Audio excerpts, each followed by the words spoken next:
1470 WOCA. Ocala.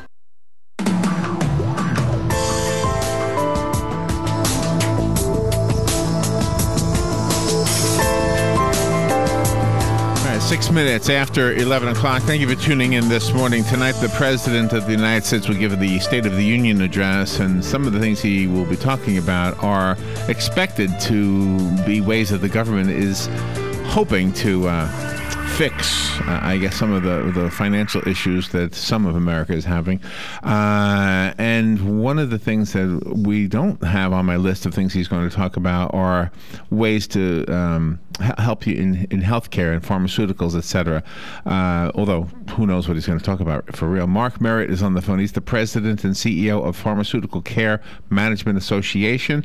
Our policymakers, whether it's the president or the local city council, might be in a position, well, the city council probably can't, but lowering your health cost is something we want to find out about. There used to be, I don't know if this is still, but there was a trend for a while to order your medicines through the mail, and I remember Canada was mentioned a lot at one point. So let's find out how that's all changed, and how maybe you can learn a little bit from the Pharmaceutical Care Management Association. Mark Merritt, good morning, sir.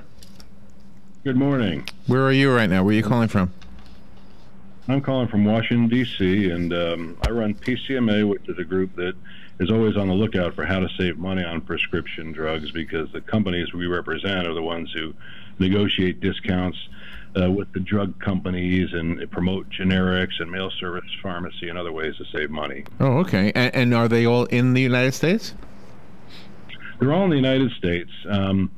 And it's a very interesting trend that we're seeing happen in healthcare. And this is one positive sign. I know there's been a lot of, rancor about healthcare in the political realm, but just in what we see in the real world here in prescription drugs, there's some innovations that are really helping people. And a new study shows that just by using home delivery of medication refills in Florida, employers, consumers, and others will save almost $24 billion over the next 10 years.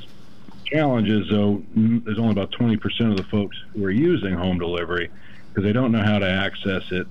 The drugstores sometimes aren't big fans of it because they want folks to come in every 30 days and wait in line, so they don't help with it.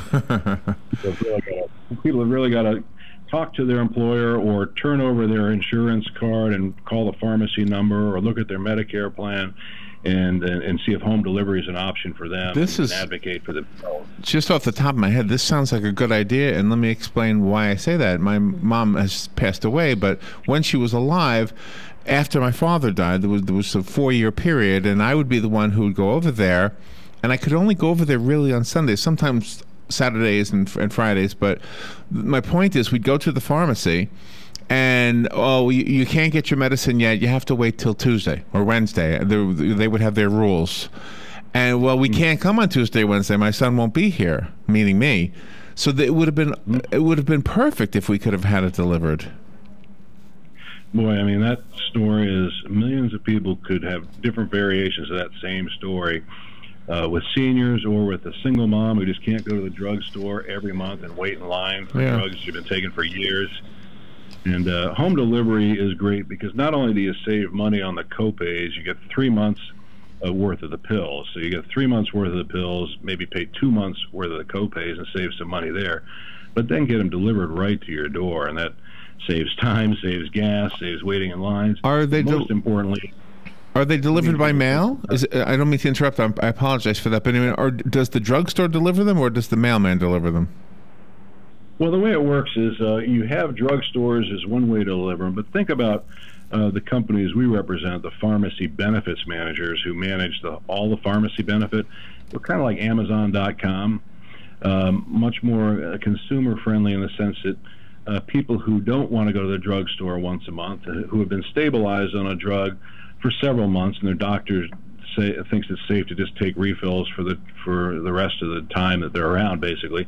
Those folks can get home delivery, and what happens is it's sent through the mail, but it's specialized mail service pharmacies with thousands of pharmacists who run these pharmacies, who also negotiate big discounts because they provide benefits for 200 million people, so they can go to the drug companies and get big discounts. and promote generics. And basically our goal is to save money and improve convenience for consumers.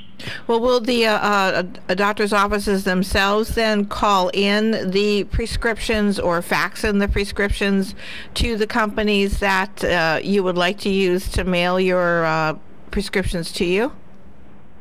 Usually they will. They'll do that as opposed to just giving you something to bring to a brick and mortar pharmacy.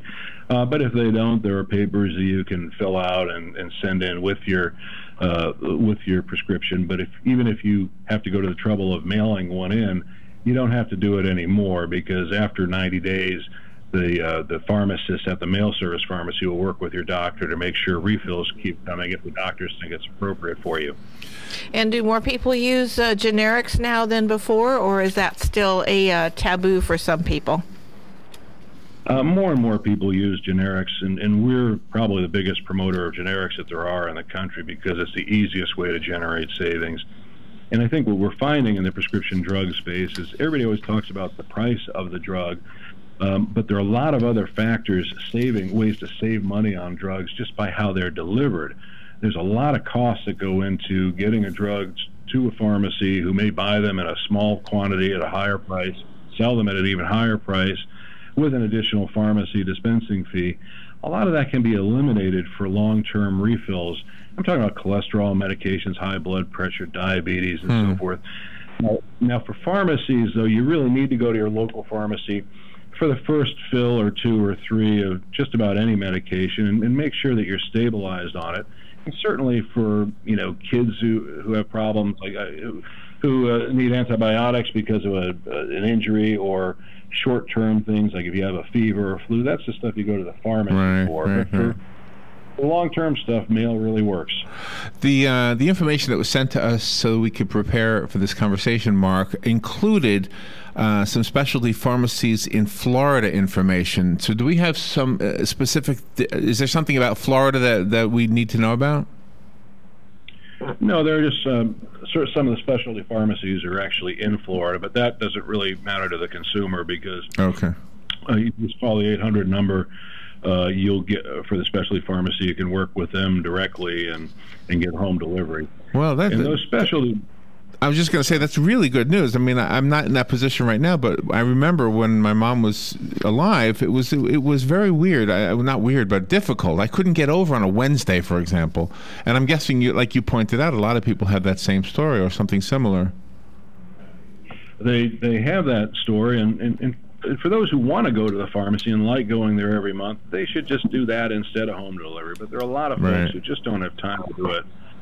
And a lot of folks also, one of the things with home delivery is you have pharmacists available 24/7 on the phone with an 800 number. So if you have a problem, you don't have to do it in front of your neighbors at the drugstore telling everybody your name and how old you are and what your problem is. You can do it in the privacy of your home when you have the problem, not wait till the next day to go to the drugstore. Call the mail service pharmacist and get help then. Real quick question, Mark. Many of our residents here in this area actually live in assisted living facilities, so that is their home. Could they have it delivered there, even though there's not usually a nurse on duty, but there's a medical professional on duty? And so can that person have it delivered to the facility that they're living in? Yeah, generally speaking, they can. It's a great opportunity for them, just like anybody else. I mean, that's another portion of the population that is at the mercy of someone with a car. Yeah. I mean, they often don't drive. This is very empowering. It's really, like so many other parts of society, it's more and more about empowering consumers, giving them more time and savings instead of making them do a certain thing that's good for your business. I'm guessing that the segment of the population that are interested in this would probably rather have the 800 number than the website, but we will give out both. Let's have the 800 number a couple times first, and then if there's a website, if you don't mind. Well, the 800 number you have to find on your insurance card. People have different plans and use different pharmacy companies. But if you turn over your insurance card, there'll be a number there for the pharmacy to call. You can call them and ask them how to get home delivery of your medications, and they'll walk you through it. That's the best way to do that. If you want general information on home delivery, go to our website, which is pcmanet.org, pcmanet.org. And we have lots of good information and resources for people who want to look into it a little more. All right. For the listeners who couldn't write that down or it was too fast to get down, don't worry. Call us. We'll be glad to repeat it slowly for you. But just to repeat what Mark said, pcmanet.org. Mark Merritt, thank you for taking time out of your day. Important topic. Thank you for sharing it with us. And I'm sure this listening audience is probably very grateful to hear this news. Oh, great. Well, thank you, Larry. Thank you. Appreciate it. All right, we'll be right back. The weather is brought to you by myfwc.com. Safe boating is no accident. For today, intervals of clouds and sunshine. There can be a shower along the coast in the afternoon, the high 70 to 74. For tonight, partly cloudy skies, lows ranging from 47 at a few inland spots to 55 on the coast. For tomorrow, partly sunny and pleasant, the high 72 to 76. Thursday, sunshine and some clouds, high 74 to 78. From the Florida Weather Center, I'm meteorologist Joe Lundberg.